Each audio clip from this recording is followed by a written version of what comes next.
mun gaya musu ba za su iya ba. Litan mai 600 mu a lokacinmu PDP naira 90. Talakawa wai me dan Allah ne yake damu?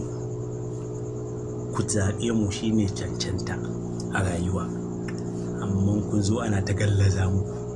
Litan mai na ji shinkafa ma mudu 1200 tamu ta Hausa, wanda a lokacin da mu PDP muke mulki shinkafa naira 250 mudu, yanzu ga ta nan 1200.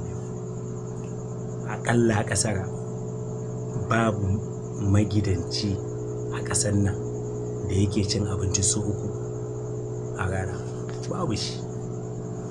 Ana cikin wani hali da matsi da yunwa da talauci da ya addabi 'yan Najeriya. Ku zaɓe mu shine cancanta. Baba Atiku zaɓinku, na rantse da Allah. Ku zaɓe mu zaɓe na gaba, ku ga aiki da cikawa.